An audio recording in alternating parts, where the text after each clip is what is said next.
Hari-hari ini saya lihat banyak sekali terjadi kegoncangan di mana-mana. Semua yang ketemu saya ceritanya itu banyak yang mengalami tekanan, goncang dan macam-macam hal. Dan itu ada yang sampai putus asa, ada yang sampai nyerah, ada yang pingin lari ke tempat lain, macam-macam hal. Dan waktu saya merenungkan ini, saya berdoa sama Tuhan, Tuhan, apa yang terjadi, gimana Tuhan, apa yang harus kami lakukan.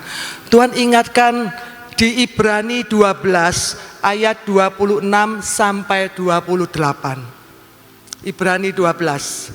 Waktu itu suaranya menggoncangkan bumi, tetapi sekarang ia memberikan janji, satu kali lagi aku akan menggoncangkan bukan hanya bumi saja, melainkan langit juga.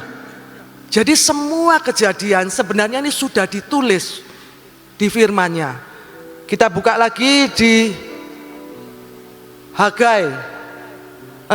Ibrani 12, 26 sampai 28 sudah tadi ya, 26 sampai 28. Ungkapan satu kali lagi menunjuk kepada perubahan pada apa yang dapat digoncangkan, karena ia dijadikan supaya tinggal tetap apa yang tidak tergoncangkan. Jadi karena kita menerima kerajaan yang tidak tergoncangkan, marilah kita mengucap syukur dan beribadah kepada Allah menurut cara yang berkenan kepadanya dengan dengan hormat dan takut.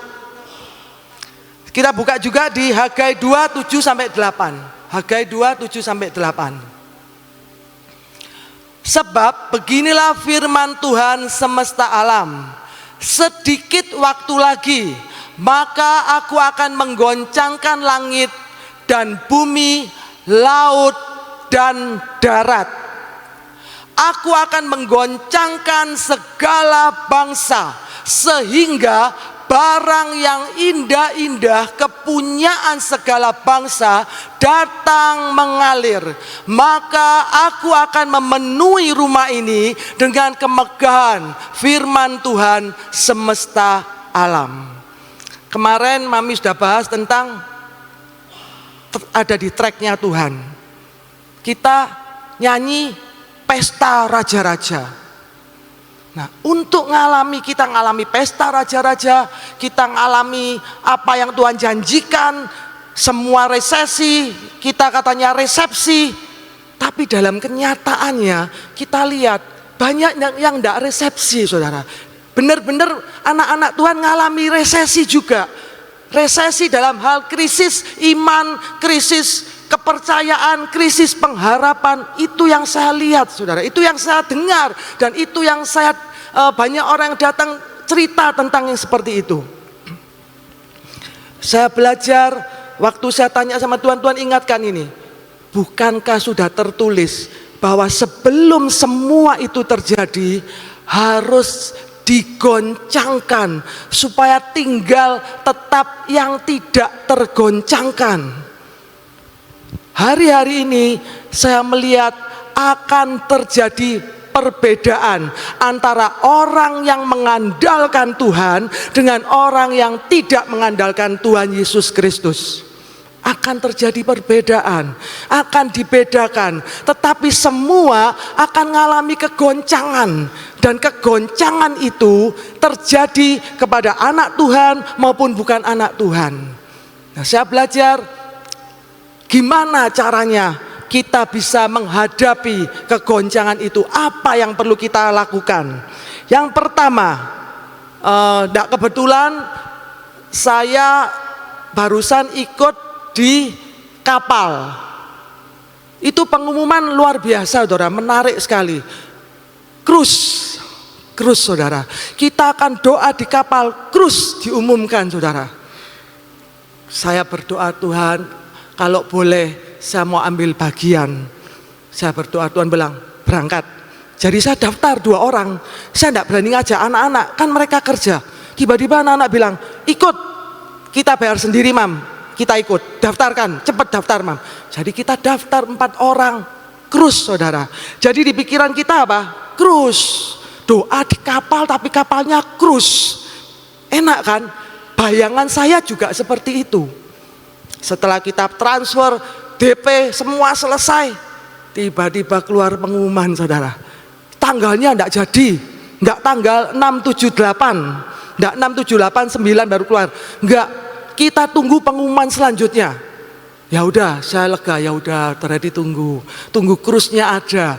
Tiba-tiba keluar lagi pengumuman, enggak jadi krus, tapi diganti dengan kapal barang saudara.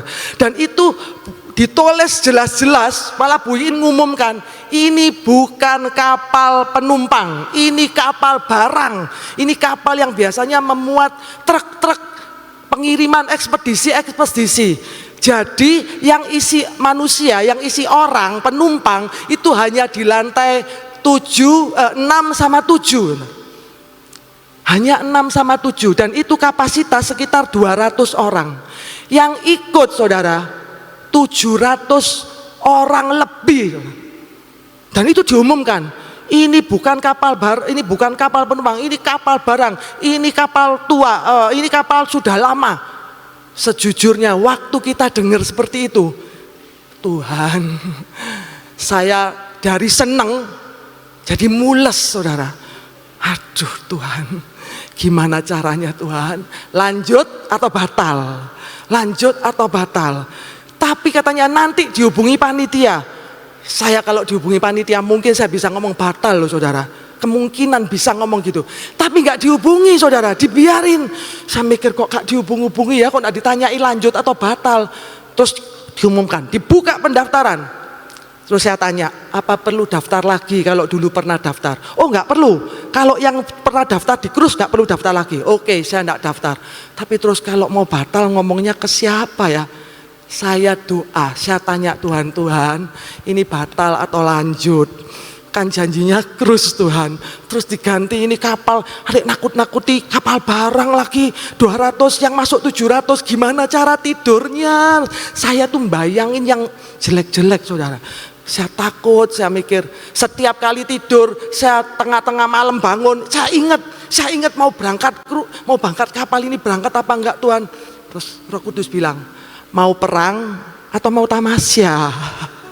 Sejujurnya kalau boleh perang dan tamasya, kalau boleh milih ya kapalnya enak terus kita perang gitu loh kalau boleh. Tapi ini pilihannya enggak ada saudara, pilihannya hanya kapal perang, kapal yang bukan kapal yang untuk penumpang sebenarnya. Jadi sebenarnya dek 78 itu biasanya untuk sopir-sopirnya mungkin gitu, karena yang banyak itu truk-truk semua. Akhirnya oke, saya ngomong mau Tuhan, kamu mau ambil bagian perang atau tamasya? Saya ngomong perang Tuhan. Udah, kalau perang ya udah perang. Jangan lihat ini kapalnya apa, yang penting masuk di kapal ikut perang. Jadi kita daftar. Saya tanya sama anak-anak saya, gimana? Kamu lanjut atau batal? Terus mereka diam, lanjut mah. Oke lanjut, saya tambah semangat.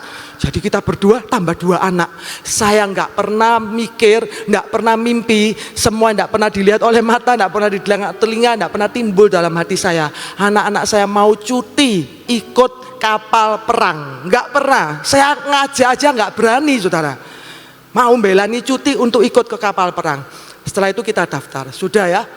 Mau berangkat nih. Sejujurnya saya itu susah saudara. Tapi saya tidak ngomong sama suami, tidak ngomong sama anak-anak. Tapi saya ini susah. Saya mikir tidurnya, terus mandinya bareng-bareng Tuhan, ngantrinya, terus kita harus berangkat, harus bangun jam. Itu bayangannya cuma gitu. Ini harus bangun jam berapa? Saya dengar waktu retreat Mahanaim aja, mereka bangun jam 2 untuk supaya tidak ngantri mandinya. Terus jam 5 acara. Saya lihat jadwal jam 5 acara. Saya jam 2 harus bangun biar tidak ngantri Tuhan. Gak kuat loh Tuhan, sudah umur Tuhan. Alasannya gitu alasannya. Aduh Tuhan, saya berdoa Tuhan kalau boleh kita dapat kamar lah Tuhan kalau boleh. Jadi setiap bangun mules saudara. Bener yang diomongin Mami, pahit di dalam. Pertama saya kunyah manis saudara, krus, manis, enak. Setelah jadi kapal barang, kapal perang, Jadi mules saudara. Setiap bangun saya tuh rasanya mules sampai enggak enak perut ini. Setiap ingat mules lagi, setiap ingat mules. Jalan. Sudah sampai di kapal dibagi. Sudah dibilang ini, ngucap syukur ya, ngucap syukur. Tidak boleh protes, tidak boleh ini, jangan gini. Ngucap syukur, hari ini belajar ngucap syukur, isi cawan. Oke, kita ambil bagian ngucap syukur. Setiap kali mules, saya ngomong ngucap syukur. Terima kasih Tuhan, yang terbaik sedang mendatangi aku Tuhan. Terima kasih Tuhan, terima kasih. Saya ngomong terus, meskipun dalam ini mules saudara. Akhirnya dapat dibagi. Cowok sendiri, pertama tulisannya gini, 3 juta untuk yang dapat kamar. 2 juta dapat kamar berempat, 2 juta untuk kamar berempat, 2 juta untuk kamar berenam, 1,5 di dek. Nah tidur bareng-bareng gini. Saya sudah daftar loh saudara, saya pilih wes 3 juta kak, pokoknya dapat kamar. Saya pilih 3 juta, semua tulis 3 juta. Kita ambil yang ini, kita daftar, kita ngomong, terus kok gak ada respon, kita telepon, kita ambil yang itu boleh ya, kan dulu ada DP-nya. Bu, ini sudah diumumkan, diputuskan, tidak boleh milih yang berapa, berapapun pokoknya kita yang nentukan. Tambah mules saudara. Ternyata Kak Isa milih. Lah dulu kenapa dikasih iming-iming milih? Dari krus ganti boleh milih, sekarang ganti harus bersyukur apapun keputusannya. Jadi tambah mules. Tapi waktu naik ke kapal saudara, akhirnya saya berangkat. Saya cuma ingat gini, saya melakukan 1%, 99% Tuhan yang melakukan. Saya ngomong terus, saya tidak mampu Tuhan, saya tidak mampu. Saya itu gilo, suka gilo saudara. Kalau lihat maksudnya kayak tempat-tempat yang itu loh, nanti kamar mandinya jorok, katanya banyak kacoak, dan itu diomong loh, ini banyak kacoak di tempat ini. Tambah mikir saudara, terus banyak kutunya. Aduh, saya bayangannya itu jelek-jelek. Tapi waktu masuk kapal, kita berangkat, akhirnya dibagi. Cowok sendiri, cewek sendiri. Jadi saya dipisah sama Pak Sentosa, sama anak saya yang cowok, saya sama anak saya yang cewek. Saya berdoa, Tuhan, kalau boleh saya sekamar sama dia, kasihan dia kalau sendirian. Beneran, hari pertama saya dapat 1 kamar dengan anak saya. Jadi ranjangnya 2, diisi 1, 2, 3, diisi 4 orang, ranjang tapi cuma 2, ditambah kursi. Jadi kita tidur di kursi, saya sama anak saya, kita berdua. Hari pertama enak saudara, dapat kamar meskipun ranjangnya 2, tapi ada kamar mandi dalam. Saya ngucap syukur, saya nangis, Tuhan terima kasih, Tuhan terima kasih. Berangkatlah kita ke Balikpapan saudara. Sampai di Balikpapan, belum turun ini, ada yang kasih saya berita, nanti ya, itu kita sampai Balikpapan, balik, itu kamarnya berubah. Saya syok lagi, kaget lagi, kok bisa? Panitia nganggur kok ngubah-ngubah kamar terus, gak capek nganu-nganu kamar, wong sudah ditetapkan. Gak bisa ini dirubah lagi. Jadi balik dari Balikpapan, balik ke kapal yang sama, itu kamar berubah saudara. Jadi malam itu saya diberitahu, mules lagi saya saudara di kapal. Sudah tidur berdua, wis mengucap syukur, ternyata harus ganti. Saya doa, Tuhan kasih kemampuan. Saya ngomong lagi, 1%, 99% Tuhan yang lakukan. Saya cuma 1%, pokoknya mau, kemampuan dari Tuhan. Beneran saudara, sampai Balikpapan kita cuman kebaktian sebentar, balik lagi ke kapal, sudah dirubah semua. Yang anak-anak muda semua taruh di barak, tidur bareng. Tapi diumumkan, jangan ngomel ya, enggak boleh bersungut-sungut. Kita isi cawan, ngucap syukur. Itu sudah didoktrin terus saudara. Jadi kita mikir dalam hati, enggak ngomel ya apa, berubah-berubah terus Tuhan. Tapi ya nggak boleh ngomel kan, isi cawan. Iya, ditanyain lagi sama Tuhan, perang atau tamasya? Perang Tuhan, perang. Oke, perang. Jalan lagi. Beneran, saya dipisah sama anak saya. Anak saya yang sekamar sebenarnya itu isi 4 ranjang, diisi 7-8 orang. Dan tidak ada kamar mandi, mandinya di luar bareng-bareng. Saya dapat yang kamar yang beda, tapi isinya 2 ranjang, tapi diisi sekarang ini 5 orang. Jadi harus ada yang tidur di bawah. Saya pindah, saya diumumkan saya sudah lemes. Ya wis lah, mau perang kok. Saya masuk kamar. Itu saudara, ada tante-tante bilang gini, kamu kan kamarnya gak di sini, kok bisa ke sini? Saya ngomong, jangan marah sama saya tante. Loh ini sudah isi 4 orang loh, tante ini sudah berdua. Jadi mereka tuh satu kamar, beda kamar, tapi satu kelompok ini tetap orangnya. Ditambah saya 1. Jadi tantenya bilang gini, kenapa kamu kok di sini? Saya bilang jangan marah sama saya tante, protesnya sama panitia. Saya dimasukkan sini bukan keinginan saya. Nggak tahu loh ya, berarti kamu tidur di bawah. Sembarang tante, tidur di mana pokoknya saya tidur. Jadi saya tidur di bawah saudara. Terus anak saya datang, mam, aku kepingin pulang mam, nggak kerasan mam, terus aku dipisah loh mam, di sana nggak ada kamar mandi, aku harus ngantri. Saya mikir sudahlah, harus lulus nak, harus lulus, sudah setengah jalan, harus lulus. Saya ngomong sama harus lulus nak, nggak tahan mam, aku nggak tahan. Anaknya cewek, anak saya yang cewek, nggak mau mam. Terus saya antarkan dia ke kamarnya, saya ngomong, nih loh, aku tidur sama mami aja. Dia masuk ke kamar saya ngomong, boleh enggak tante saya tidur sama anak saya tetap di bawah? Tantenya bilang gini, tidak bisa. Saudara, tidak bisa loh ya. Saya keberatan ditambahi 1 lagi. Ini kamar sudah kecil mau ditambah orang 1 lagi. Saya diem, anak saya keluar, mam aku pulang aja mam, aku pulang. Aku bilang no, enggak ada pulang, perang ya perang, enggak ada balik nak. Kayak kemarin tidak boleh mundur ya kan. Terus nak, terus udah saya antarkan dia ke sana. Terus saya bilang, terus saya lihat kamarnya kita tatain diisi 8 orang saudara. Jadi ditambah kasur bawah. Saya bilang nak, lebih tenang kamu di sini meskipun tidak ada kamar mandi daripada di sana ada tantenya tadi. Nanti kamu diomel-omel terus kamu tambah marah. Ini penuh damai sejahtera meskipun tidak ada kamar mandi. Saya bilang oke. Akhirnya mereka baik hati. Jadi yang punya kamar, yang ada kamar mandinya semua boleh ini, yang nunut mandi boleh, boleh saudara. Jadi semua nunut gantian, yang punya kamar nunut mandi, yang tidak punya kamar pindah nunut mandi.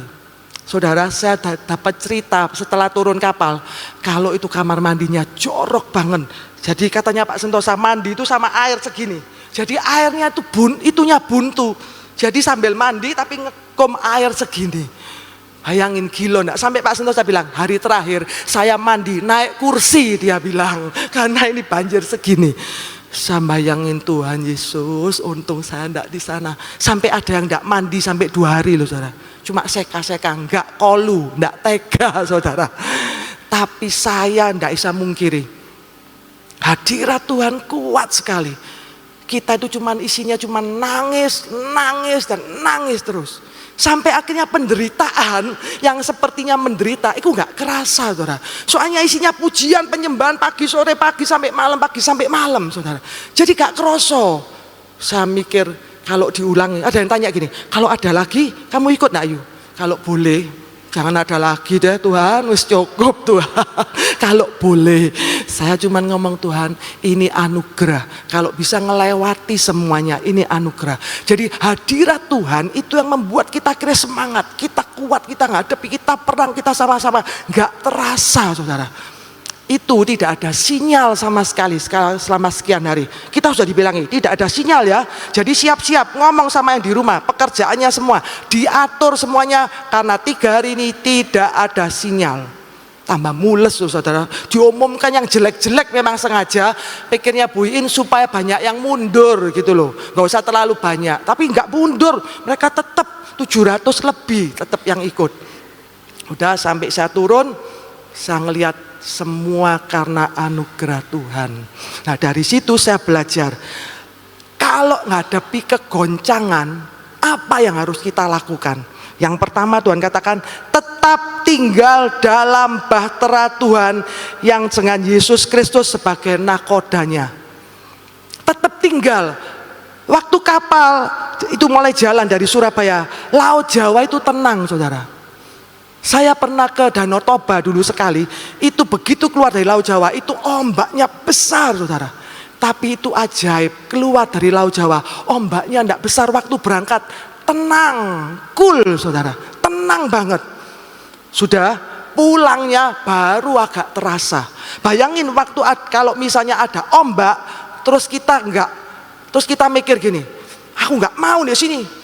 di tengah laut nih, terus kita keluar, aku mau turun, aku mau turun, lompat keluar dari kapal, pakai kelasi, kayak pakai apapun, kita keluar dari kapal itu, bahaya semakin mengintai kita. Dalam menghadapi masalah hidup ini, jangan keluar dari bahteranya Tuhan. Mami kemarin katakan, jangan tinggalkan Tuhan. Tambah hancur saudara, saya jamin tambah hancur. Tinggalkan Yesus tambah hancur. Jangan keluar dari kapal itu, jangan keluar saudara, tetap diam di sana apapun yang terjadi. Yang kedua, kenapa kita harus bisa tenang? Karena tadi dikatakan kita itu tinggal di dalam kerajaan yang tidak tergoncangkan. Kalau sama Yesus itu ada kerajaan yang tidak digoncangkan. Semua digoncang, hanya tinggal tetap yang tidak tergoncangkan. Dan kalau kita tinggal di kerajaan tidak tergoncangkan, kita pun jadi tidak tergoncangkan bersama Yesus. Yang kedua, percaya dan ikuti petunjuk dari nakoda kapal tersebut. Kita harus percaya, nakodanya siapa? Yesus. Untuk percaya kita harus kenal. Lebih mudah kita percaya sama orang yang sudah kita kenal daripada orang yang baru kenal. Benar nggak? Baru kenal terus kita suruh percaya, percayakan harta kita, percayakan hidup, percaya semuanya. Nggak mungkin. Kita mau menikah dengan seseorang harus kenal kan? Mana mau kita serahkan hidup kita hidup sama seseorang yang kita nggak kenal. Makanya dengan kenal itu mempermudah kita percaya. Dengan kenal siapa Yesus yang kita sembah, itu mempermudah kita bisa percaya dengan semua rencananya. Untuk siapa? Untuk kita lebih mudah. Gimana caranya kenal? Mau nggak mau yang pertama harus bergaul karib. Kumpul terus. Saya waktu sama Pak Sentosa harus sering ketemu supaya saya tahu senangnya apa, nggak senangnya apa. Nggak tiba-tiba ketemu, oke, kamu jodoh dari Tuhan ya, oke, ayo kapan nikah? Minggu depan ya, langsung nikah. Ya enggak saudara, meskipun tahu itu jodoh dari Tuhan, tapi tetap perlu pengenalan. Saya perlu kenal dia seperti apa. Meskipun saya nggak tahu, ternyata waktu tidur ngoroknya itu sampai kayak gitu saudara.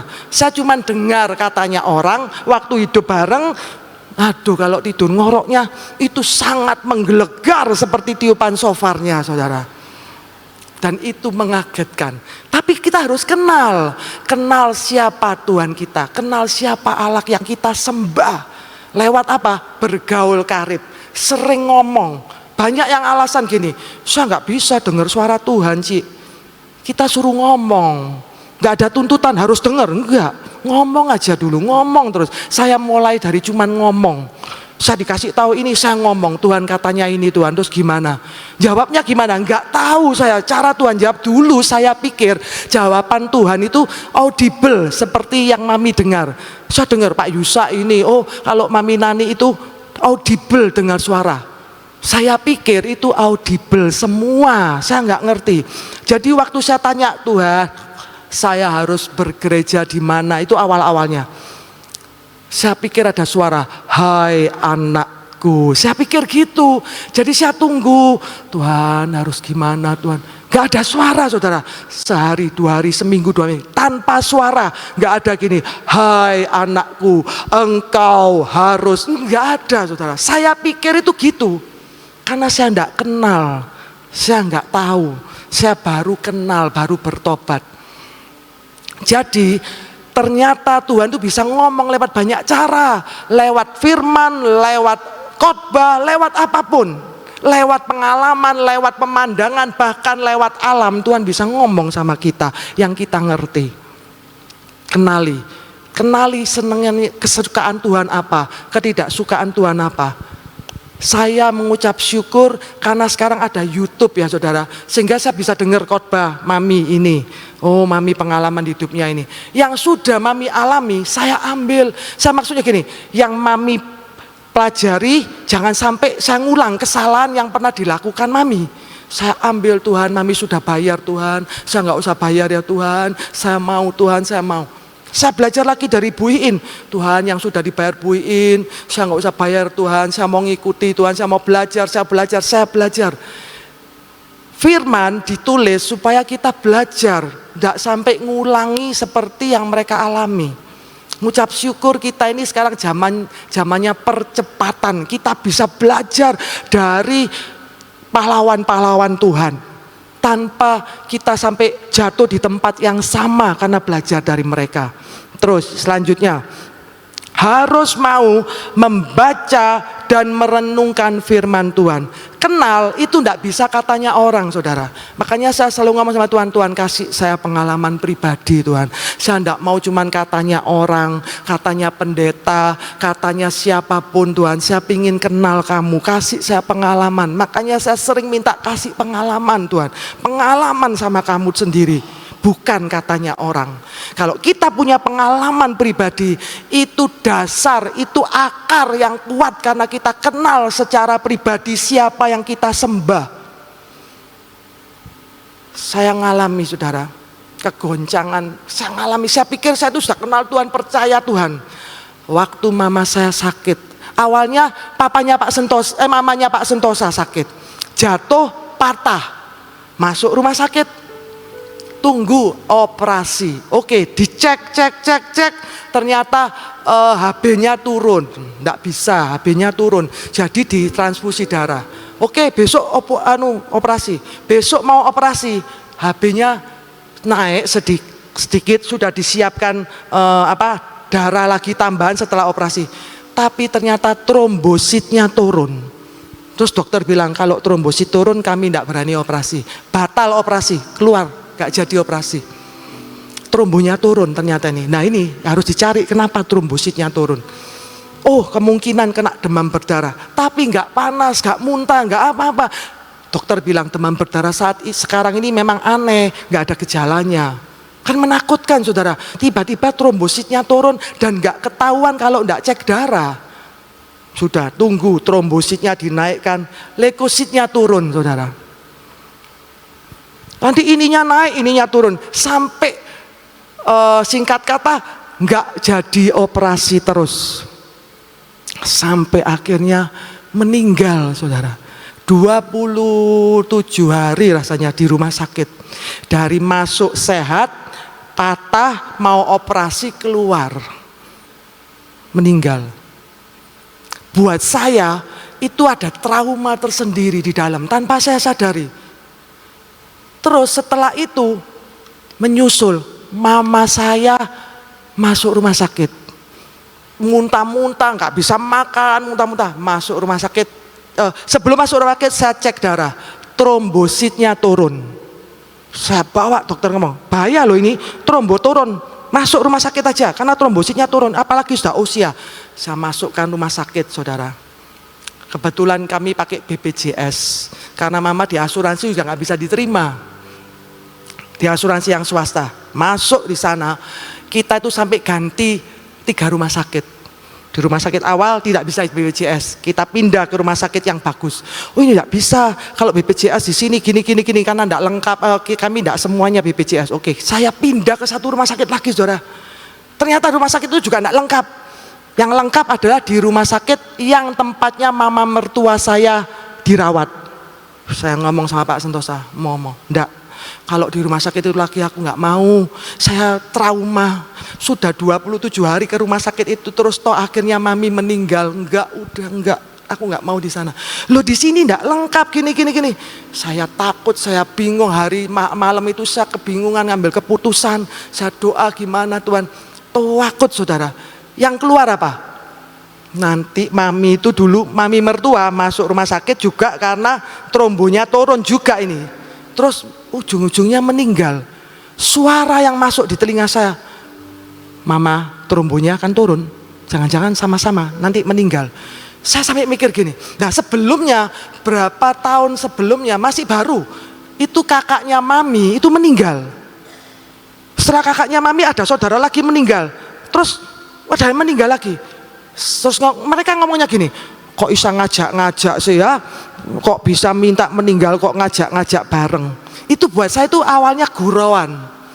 Tapi pada waktu saya di titik lemah itu suara keluar semua loh saudara.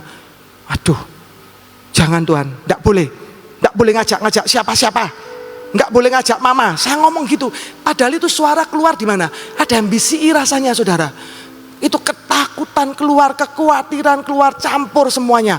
Jangan-jangan nanti mama masuk, trombonya turun, terus mari gitu keluarnya meninggal. Itu yang keluar di telinga, di pikiran saya. Saya takut banget, takut salah ambil keputusan. Tapi terus saya ngomong, terus saya rundingan sama adik saya nggak ada yang datang saudara. Mereka semua sibuk kerja. Jadi saya tunggu, masuk jam 7 di rumah sakit itu. Masuk kamar saudara, 3:30 pagi saudara. Jadi selama saya sama mama saya berdua sentosa, saya suruh tidur di mobil sama anak saya yang cewek, ikut mereka mensupport saya. Saya bilang tidur, besok kan kalian kerja. Jadi saya sama mama saya itu di UGD sampai jam 3 pagi itu belum dapat kamar saudara. Saya nangis, saya ngomong Tuhan. Keluarnya apa? Seandainya Tuhan, duitku banyak, ini langsung tak pindah, tak taruh rumah sakit terbaik. Seandainya, berandai-andai. Dan ujung-ujungnya apa? Nelongso saudara. Kok nggak punya duit banyak ya Tuhan. Tapi kalau kita kenal siapa Tuhan kita, itu firman itu keluar saudara. Keluar, ingatkan saya. Itu menguatkan lagi. Meskipun saya nangis, tapi itu ada kekuatan yang baru. Sampai akhirnya masuk rumah sakit, sudah menjalani di rumah sakit. Setiap malam saya mules lagi saudara. Takut apa? Takut tambah baik atau tambah jelek ini trombonya. Dokter cuma bilang gini, ya dilihat aja bu, dilihat besok ya. Pokoknya harus bisa makan. Lah mama saya muntah terus nggak bisa makan. Cepet-cepet diinfus. Sudah dalam keadaan itu di UGD itu orang kan darurat semua. Tapi sejujurnya ya, egonya saya tuh keluar, egoisnya tetap keluar. Mamaku butuh. Ada orang yang jantung waktu itu lagi gagal jantung, lagi ditolong. Saya tuh bisa gini, aduh cek lama nih. Terus saya diingatkan Tuhan, nah itu lebih penting, itu lebih darurat dibanding mami. Loh tapi mami kan trombonya turun Tuhan, ada turun terus gak cepet diinfus terus tambah temen gimana Tuhan. Egoisnya itu keluar saudara. Jadi saya lihat di UGD itu semua butuh ya, namanya unit gawat darurat. Tapi semua merasa punyaku lebih penting, keluargaku lebih penting, itu yang keluar. Makanya saya belajar, ayo saya mulai belajar. Firman itu baru keluar. Untuk kenal Tuhan secara pribadi, kita harus mau baca dan merenungkan firman. Kalau cuma baca, tidak pernah direnungkan, nggak bisa saudara. Dari perenungan itu masuk di hati kita sambil merenungkan. Merenungkan itu seperti sapi kalau makan rumput itu dikunyah di dalam, dikunyah pelan-pelan sampai halus baru masuk. Itu firman harus kayak gitu. Nggak bisa kejar target 20 pasal, tapi nggak pernah direnungkan, cuma kejar target saja. Makanya kelihatannya aku sudah baca firman loh, aku sudah baca firman, sudah balik-balik, tapi nggak ngalami apa-apa karena nggak pernah direnungkan. Kalau nggak pernah direnungkan, ya nggak pernah dipraktekkan berarti. Untuk praktek kita kan perlu direnungkan firman itu. Ya, jadi saya mendorong setiap kita, ayo, karena firman itu bermanfaat. Gak usah dibuka 2 Timotius 3:16-17. Firman itu bermanfaat untuk mengajar, menyatakan kesalahan, memperbaiki kelakuan, dan mendidik orang dalam kebenaran. Jadi pakai firman kita ini bisa pinter loh saudara sebenarnya. Dengan firman, Daud aja bilang firman itu membuat dia lebih cerdas dari pengajar-pengajarnya, lebih bijaksana dari guru-gurunya. Itu gara-gara Daud kesukaannya adalah Taurat Tuhan dan merenungkan Taurat itu siang dan malam. Dan ini tidak bisa diwakilkan. Meskipun orang tua kita itu pendeta, rasul, nabi, itu tidak bisa anaknya wakil. Saya nunut, tidak bisa. Pak Yusak bilang ke surga tidak bisa gandeng-gandengan. Kita harus kenal secara pribadi. Karena waktu ngadepi itu, waktu saya ngadepi di rumah sakit, saya sendiri sama Tuhan harus berperkara sendiri. Karena pergolakan itu di sini, di dalam sini, mules semua saudara. Tapi saya belajar, jangan pernah, jadi membaca dan merenungkan firman Tuhan tidak bisa digantikan dengan mendengar khotbah, dengan mendengar kesaksian, dengan melayani pekerjaan Tuhan. Gak usah baca firman, sing penting kita pelayanan. Gak usah baca firman, sing penting tiap hari dengar no khotbah. Gak usah baca firman, sing penting dengar kesaksian setiap hari. Saudara, kesaksian, khotbah itu makanan siap saji. Kita gak perlu ngunyah, kita gak perlu merenungkan, gak perlu terima. Itu makanan siap saji. Kita tetap butuh untuk makanan pokok, yaitu membaca dan merenungkan firman Tuhan secara pribadi. Gak bisa diganti. Tapi saya lihat hari-hari ini karena ada YouTube, orang setel firman. Baca firman enggak. Loh, saya setiap hari sudah dengerin khotbah, itu kan sudah firman. Iya, tapi itu enggak cukup, saudara. Itu enggak kuat, enggak bisa berakar kuat karena kita enggak pernah renungkan itu. Kalau kita mau baca sendiri, ada waktu sendiri sama Tuhan, ngerenungkan meskipun cuma satu pasal, tapi kita renungkan dan kita praktekkan, itu jadi akar yang kuat, seperti jangkar yang kuat di hati kita. Saya dorong setiap kita, ayo kita sama-sama mulai paksa baca dan renungkan firman. Tidak ada alasan gini, ada ayah yang sudah usia, dia bilang gini, ini sudah tua, sudah nggak bisa baca firman, mata nggak kelihatan. Oke, pakai yang audio Bible. Audio Bible, denger. Kalau kita punya kerinduan, saya percaya Tuhan punya cara untuk kita bisa tetap dengar firman dan merenungkan. Kalau itu ada kerinduan, Tuhan punya banyak jalan. Selanjutnya, apalagi? Jangan ganti itu. Di hari-hari ini ada firman bilang gini, mensana in corpore sano, dalam tubuh yang sehat terdapat jiwa yang kuat. Tapi dalam kenyataan yang saya lihat, dalam tubuh yang sehat tidak semua ternyata jiwanya kuat. Enggak. Hanya di dalam Tuhan, kalau roh kita kuat, firman ini menguatkan roh kita. Kalau roh kita kuat, jiwa kuat. Jiwa kuat, tubuh sehat. Makanya Tuhan bilang, hati yang gembira adalah obat yang manjur. Hati yang gembira itu di jiwa, saudara. Gak mungkin tubuh kuat, jiwanya rusak. Gak bisa, saudara. Kalau tubuhnya sehat, jiwanya pasti sehat. Itu secara ilmu. Tapi secara firman, kalau jiwa kita gak sehat, tubuh kita ikut gak sehat. Orang stres, saudara, orang yang tertekan, beda ya dengan orang gila, itu beda ya. Tapi orang yang stres tertekan itu lama-lama gak suka makan. Ada yang lari ke makan, tapi tubuhnya pelan-pelan gak sehat. Nah, supaya jiwa kita tetap kuat, harus ditopang dengan roh yang kuat. Untuk roh kuat, tidak harus baca dan merenungkan firman. Cuman itu, saudara. Kita nggak usah sing macem-macem. Oh, aku harus nyepi di hutan 1 bulan biar sakti. Kita cuma disuruh baca dan renungkan firman. Baca dan renung. Itu kesaktiannya itu di situ, saudara. Kalau kita anak-anak Tuhan. Hari-hari ini banyak orang yang melayani Tuhan. Saya waktu doa Tuhan ngomong, banyak yang melayani aku seperti robot. Sekarang zamannya AI ya, robot canggih, lebih canggih dari manusia. Tetapi tidak ada perasaan, gak punya empati robot itu. Kita gak bisa curhat sama robot terus robotnya ikut nangis, gak bisa, saudara. Tapi saya belajar, Tuhan bilang, aku gak mau dilayani sama robot, nak. Kalau robot itu kita cuma formalitas, kelihatannya ke gereja setiap hari, kelihatannya setiap hari pelayanan, sibuk. Tapi gak pakai roh, gak ada rohnya di dalam, gak ada passionnya, gak ada cintanya, cuma rutinitas karena tugas. Banyak hari-hari ini anak-anak Tuhan kita tanpa sadar, kita melayani Tuhan hanya karena tugas, bukan karena cinta, bukan karena ada passion dari dalam. Ayo kita mulai belajar. Saya teriak sama Tuhan. Mami pernah ngomong gini, Mami saya mau belajar sama Mami. Mami bilang, doakan supaya Mami tetap setia sampai akhir.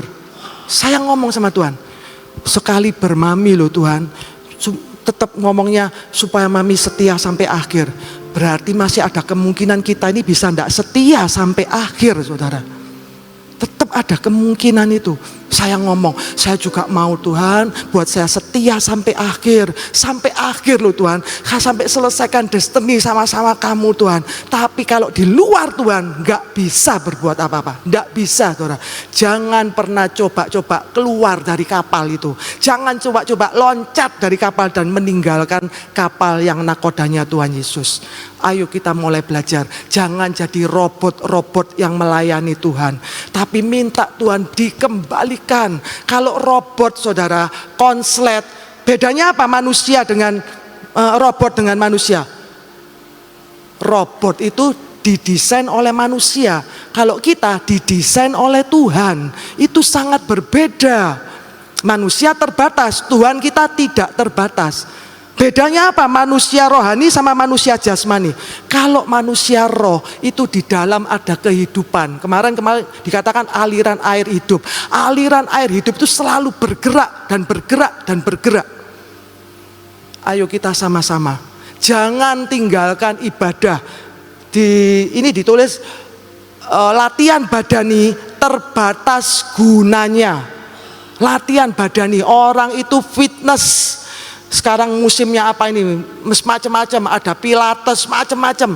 Itu menguatkan otot, gini gitu. Itu saya setuju. Tapi seringkali kita lebih ngejar yang itu. Latihan badani. Padahal Tuhan katakan latihan badani itu terbatas gunanya. Tetapi ibadah berguna buat waktu sekarang dengan sampai waktu yang akan datang. Kita tutup dengan ayat ini. Coba. 1 Timotius 4 ayat 7b sampai 8. 1 Timotius 4. 1 Timotius 4.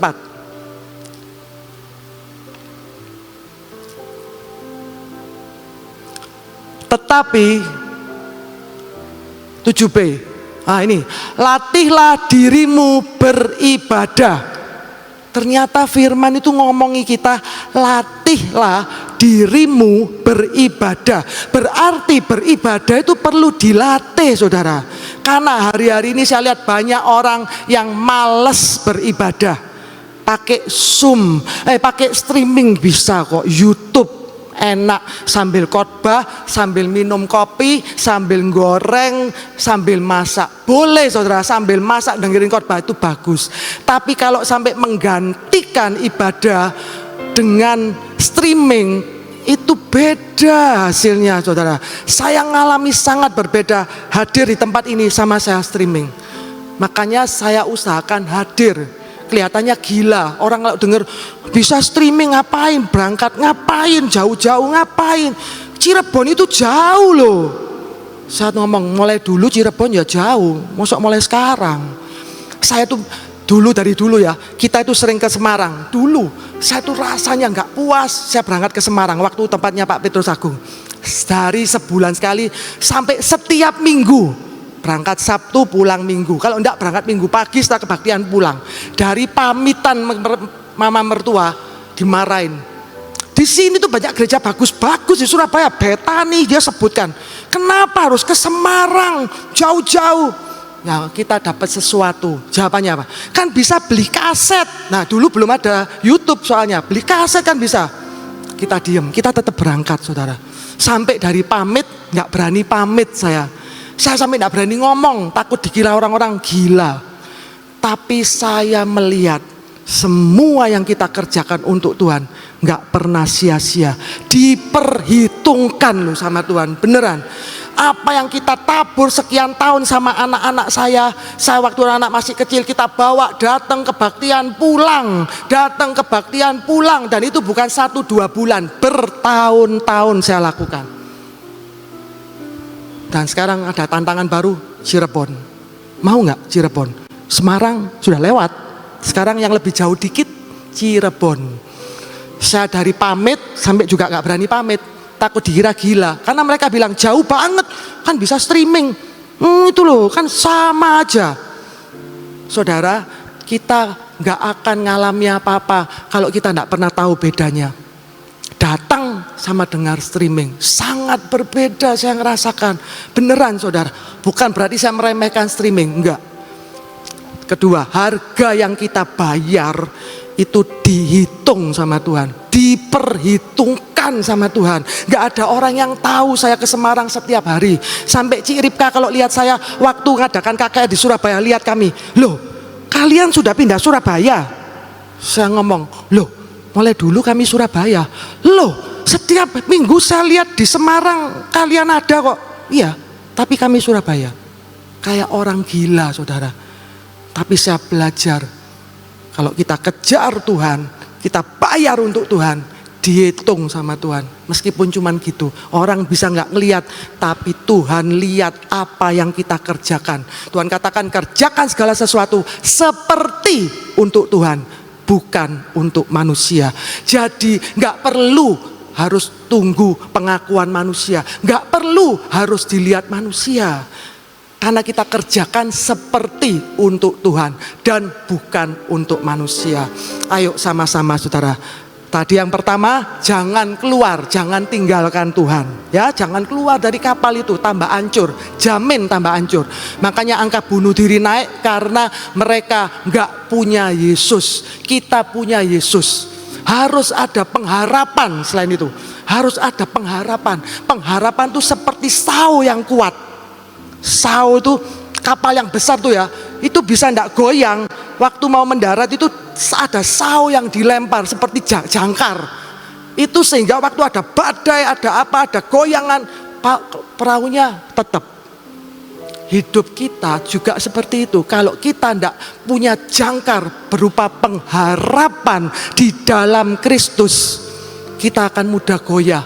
Pengajaran-pengajaran itu sekarang keluar macam-macam saudara, yang menawarkan kepada kita kesini, ini yang kelihatannya sangat menarik.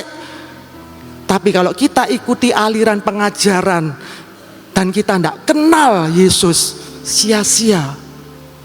Dalam Yesus ada pengharapan, itu seperti jangkar atau sao yang kuat. Terus yang terakhir, harus punya semangat. Semangat yang patah mengeringkan tulang. Jadi orang yang frustasi, orang yang stres, saya lihat tulangnya itu kena loh saudara. Itu benar ternyata, secara kedokteran itu ya, kena ke tulangnya. Ini firman ditulis dulu kan, sebelum dokter-dokter pintar-pintar itu lahir. Semangat yang patah mengeringkan tulang. Di dalam Tuhan ada pengharapan.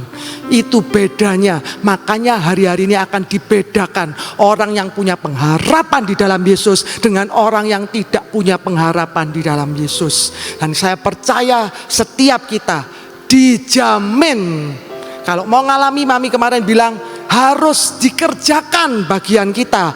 Kita ucapkan, kita yakini, dan kita hidup dalam on track-nya Tuhan. On track-nya Tuhan bisa kita tahu lewat kita kenal siapa yang kita sembah. Lewat kita baca surat-suratnya, baca dan merenungkan.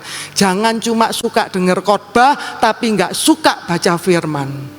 Itu nggak bisa. Makanan instan itu, gizi makanan instan dengan gizi makanan pokok itu beda saudara, sangat berbeda. Jadi ayo kita sama-sama. Banyak yang sudah Kristen bertahun-tahun, kenapa masih keropos dalamnya? Karena suka makan makanan instan. Rohnya hanya dikasih makanan instan, tapi nggak mau baca merenungkan firman sendiri secara pribadi dengan Tuhan. Isinya cuma kesana sini, sana sini, cari pendeta, cuman cari tapi nggak cari yang punya hidup kita. Ayo kita sama-sama, kita ditebus oleh Tuhan dengan tujuan yang baik. Kemarin dikatakan rancanganku bukan rancanganmu, jalanku bukan jalanmu. Saya ngomong sama Tuhan, ini terakhir ya, kesaksian. Waktu mama saya sudah selesai di sana di rumah sakit, trombositnya naik sedikit, turun dari awalnya masuk rumah sakit itu 110 saudara. Suruh masuk rumah sakit, normalnya 150. Terus turun jadi 50.000. Tambah takut saya saudara. Tuhan, saya tidak bisa tidur, saya doa, bangun doa. Firman Tuhan ngomong gini, tertindas itu baik bagiku, supaya aku belajar ketetapan-ketetapanmu. Gara-gara itu akhirnya saya ngucap no firman terus toh saudara. Mau nggak mau untuk menguatkan saya ngomong firman. Kalau nggak pernah baca, gimana kita tahu? Roh Kudus kan mengingatkan firman yang mana. Kalau nggak pernah baca, terus Roh Kudus mau mengingatkan apa? Coba, nggak pernah baca itu, janganlah kamu khawatir. Sekarang tanya, tulisan itu di mana sih? Nggak tahu aku apa itu. Matius itu siapa? Kita nggak tahu ternyata. Terus Roh Kudus suruh mengingatkan apa? Kalau kita baca firman dan merenungkan, suatu saat itu waktu kita butuh itu keluar saudara. Firman itu keluar mengingatkan, menguatkan. Sudah ya 50. Saya berdoa. Tuh dokter cuma bilang gini. Ini mamanya pernah ini ya, demplok ini. Terus tiba-tiba gosong-gosong di badannya. Perasaan nggak pernah dok. Oh ya udah kalau gitu berarti demam berdarah betul. Kalau enggak ya berarti penyakitnya lain. Loh, kita pasien kan orang awam nggak ngerti. Saya mikir dokter yuk nggak bingung toh yo sebenarnya mama itu sakit apa? Demam berdarah apa bukan? Lah mamanya pernah demplok nggak pernah. Ya udah ini berarti demam berdarah. Lo kan nggak yakin toh ya. Saya mikir kisah jadi demam berdarah atau bukan. Tapi trombonya turun terus. Saya berdoa Tuhan terserah Tuhan. Makannya sedikit trombo turun terus. Saya kasih makan terus saya ngomong. Masak Tuhan bilang, saya masak saudara. Gak ngerti pokok tak masak no daging tak masak. Orang bilang kasih ini kasih itu tambah bingung. Saya tambah stres saudara. Terus saya masakkan daging, saya cuma ngomong Tuhan, cuma iman percaya itu yang bisa membuat trombosit mama naik. Bukan masakanku Tuhan, tapi iman percayaku. Aku percaya mati hidup mama di tanganmu. Naik 65.000, normalnya tuh 150.000. Dokternya bilang gini, sudah boleh pulang. Dok ini masih 65.000, normalnya kan 150 dok. Oh ya enggak apa-apa, saya enggak pernah ngelepas pasien di atas 65, di bawah 65, pokoknya 65 sudah boleh pulang. Udah, nanti naik sendiri di rumah. Pasti ya dok, naik sendiri. Oh iya, dilihat aja kalau memang ini demam berdarah, berarti nanti di rumah naik. Jawabannya gitu loh saudara. Mosok kok gak yakin ngono ya? Cuman jawabannya kalau memang demam berdarah berarti nanti di rumah naik. Aduh kok medeni. Sudah akhirnya bawa pulang. Harus pulang. Mungkin karena BPJS. Jadi saya bawa pulang. Takut lagi saya saudara, Tuhan ya apa ini gak naik. Terus saya tanya sama teman-teman. 65.000 itu keluar. Kamu dulu gimana Ci? Ada teman yang kena demam berdarah. Oh enggak, kalau di rumah sakit. Oh mungkin kamu BPJS ya Ci. Karena di rumah sakit kalau enggak 100.000 enggak boleh pulang, enggak boleh ditunggu. Aku waktu itu sudah enak, badanku enak tapi belum 100. Aku minta pulang. Terus dia punya saudara dokter. Dia buka pintu ngomong gini, kamu ya mau minta pulang. Kemarin yang masuk ke sini demam berdarah sama-sama dengan kamu, out sekarang, meninggal 1. Langsung aku bilang, ya, tak tunggu sampai 100 baru aku keluar. Dia cerita itu ke saya. Saya mikir, mama saya 65.000 suruh pulang. Terus dia bilang gini, hati-hati loh Ci, nanti sampai ternyata nggak tuntas, lebih bahaya loh itu demam berdarah. Kalau nggak tuntas terus ternyata masih ada dan kumat lagi, itu bahaya apalagi sudah usia. Tambah wedi saudara, saya pulang, saya ngomong Tuhan, trombo ini yang tahu ya kamu, yang membuat ya kamu. Tuhan saya mau berharap sama kamu. Saya pulang, saya doa lagi, tidur, saya bangun, doa lagi, saya doa Tuhan, trombosit itu kamu yang tanggung jawab ya Tuhan. Aku nggak ngerti, itu perkataan, saya cerita semua sama Tuhan. Makanya ngomong sama Tuhan itu cerita, tak ceritakan semua katanya gini. Tapi aku percaya kamu ya Tuhan, aku bisa berbuat apa ya, apa caranya aku naik no trombo. Dikasih ini. Tapi kan ini sudah tua tapi bisa lebih lama, tambah medeni kabeh gitu loh. Sudah pelan-pelan saya tetap percaya, saya ucapkan firman. Setiap hari saya ucapkan firman untuk mama saya, untuk diri saya kuatkan. Tiba-tiba waktu cek sudah 100. Saya ngomong Tuhan terima kasih. Sampai akhirnya seminggu lagi saya cek lagi. Saudara, dia waktunya kontrol, dokternya itu pegang mama saya aja enggak. Cuma lihat hasil lab. Oh ya sudah mulai naik, ya udah boleh pulang. Sudah itu kontrol loh saudara. Oh ya udah, enggak saya kasih obat ya. Ini cuma tinggal tunggu naik trombo. Ngantrinya saudara, mulai jam 7:30 pagi sampai jam 3 sore. ketemu dokter dipegang aja enggak, diperiksa aja enggak, dilihat hasil lab. Saya mikir, tahu gitu mama gak usah diajak, tak bawa no hasil lab tok aja. Tapi gak bisa karena harus fingerprint. Nah saya belajar, jangan mengandalkan manusia saudara, andalkan Tuhan kita. Dokter di atas segala dokter, Tuhan di atas segala Tuhan, yang menciptakan langit dan menciptakan bumi, di mana setiap lutut harus bertelut kepada Dia dan setiap lidah harus mengaku. Itu yang kita sembah. Oleh karena itu kita patut bangga tuh saudara. Ayo di hari-hari terakhir ini kita terus jalan sama Tuhan. Jangan keluar dari perahu, jangan tinggalkan Tuhan. Baca, renungkan firman, itu kekuatan kita, itu resep yang terbaik yang Tuhan kasih. Tuhan Yesus berkati. Ya, sekira udah cukup kenyang ya. Kita berdoa sekarang. Bapak, terima kasih untuk segala sesuatu yang Kau berikan buat kami pada pagi hari ini. Terima kasih buat pujian dan penyembahan. Terima kasih buat firman-Mu. Terima kasih buat dorongan serta pengertian yang Kau berikan buat kami untuk menjadikan kesegaran dalam jiwa kami, kesegaran dalam roh kami, mendorong kami untuk mengerti bahwa ujungnya kami harus gantung sama Engkau. Terima kasih Bapak, terima kasih untuk semuanya. Saat ini kami datang di hadapan-Mu ya Tuhan, kami mau berdoa buat pelayanan Uganda. Tetap kami percaya Engkau kirimkan malaikat-Mu Harvey Tuhan untuk saat ini memberkati dan menyediakan hati-hati daripada jemaat-Mu di sana. Kami juga berdoa Tuhan karena kami mendengar mulai tanggal 26, 27, 28 hamba-Mu Benihin juga dengan 200.000 orang Uganda dan sekitarnya membuat KKR besar-besaran di Uganda. Engkau memberkati Tuhan.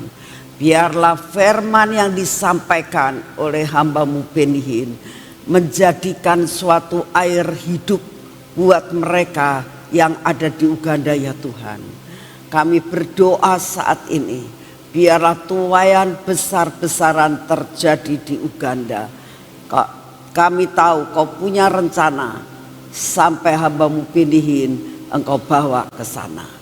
Kami juga berdoa untuk acara sekalipun kemungkinan hanya dari gereja Pastor Jim yang kurang lebih hanya 2.000 orang.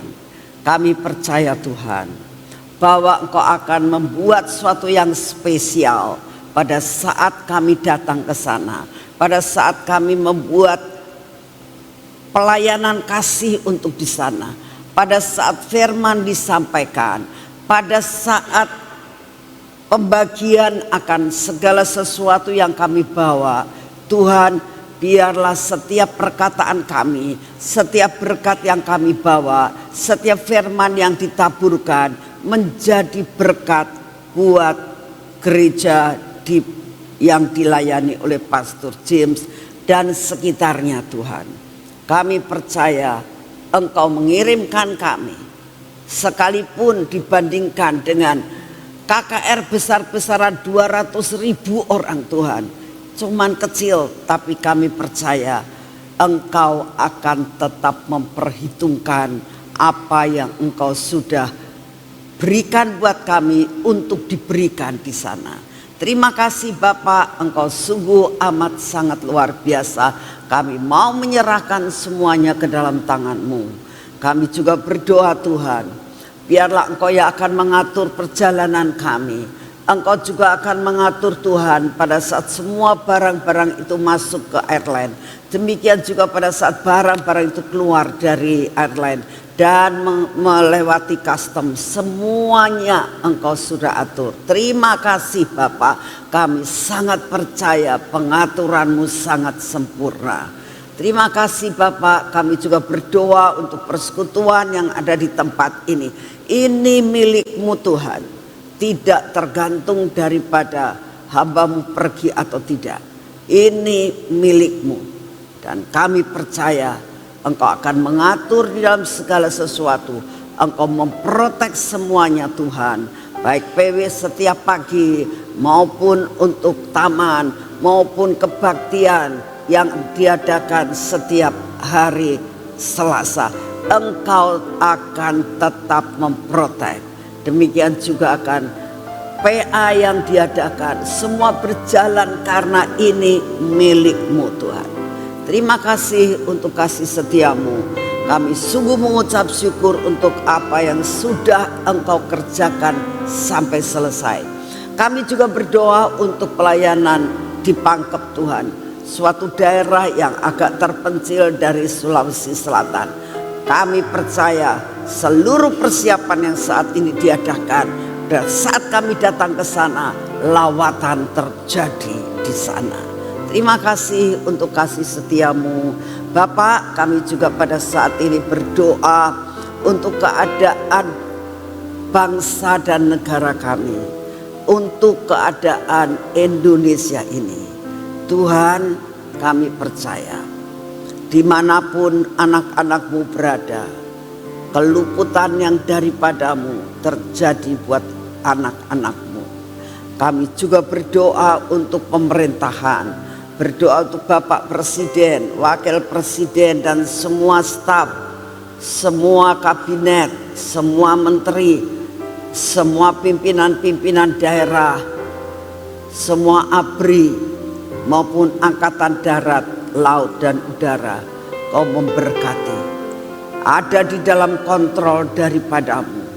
Kau beri hikmat marifat kepada Bapak Presiden dan Wakil Presiden, sehingga semua keputusan yang keluar adalah disaring oleh Engkau, disaring oleh Engkau Tuhan.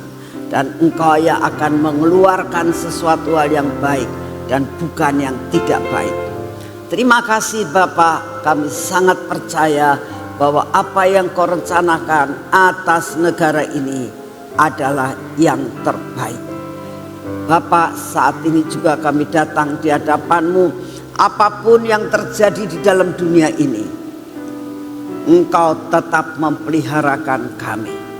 Dimanapun kami berada, apapun yang kami kerjakan, Engkau akan membuat perbedaan yang luar biasa antara anak-Mu dan bukan anak-Mu.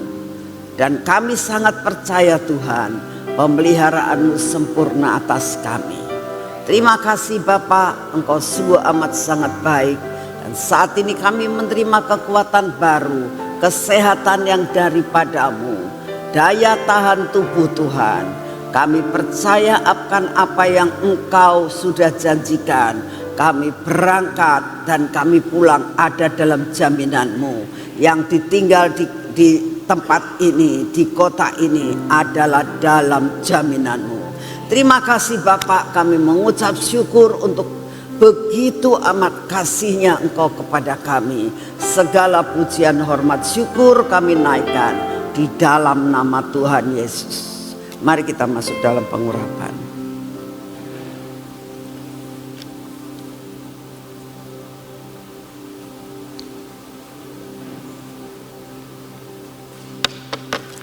Terima kasih Bapak, Engkau sungguh amat sangat baik. Ini adalah minyak keajaiban, minyak supranatural di dalam nama Tuhan Yesus, terimpartasi memasuki akan seluruh kehidupan kami.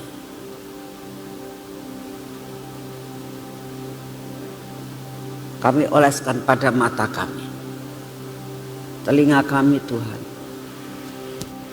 pada bibir, mulut kami dan hati kami. Kami percaya dan yakin hari ini adalah hari kemenangan bersama-Mu. Semua yang tidak baik Engkau sudah hancurkan, dan Engkau membabat habis akan perkara-perkara tidak baik dalam hidup kami. Terima kasih Tuhan Yesus. Berkati tangan kami yang akan kami pakai untuk bekerja hari ini, sehingga apa yang kami kerjakan Engkau buka jalan. Masa penuaian, masa kesukaan, masa sukacita, masa keajaiban menjadi milik kami.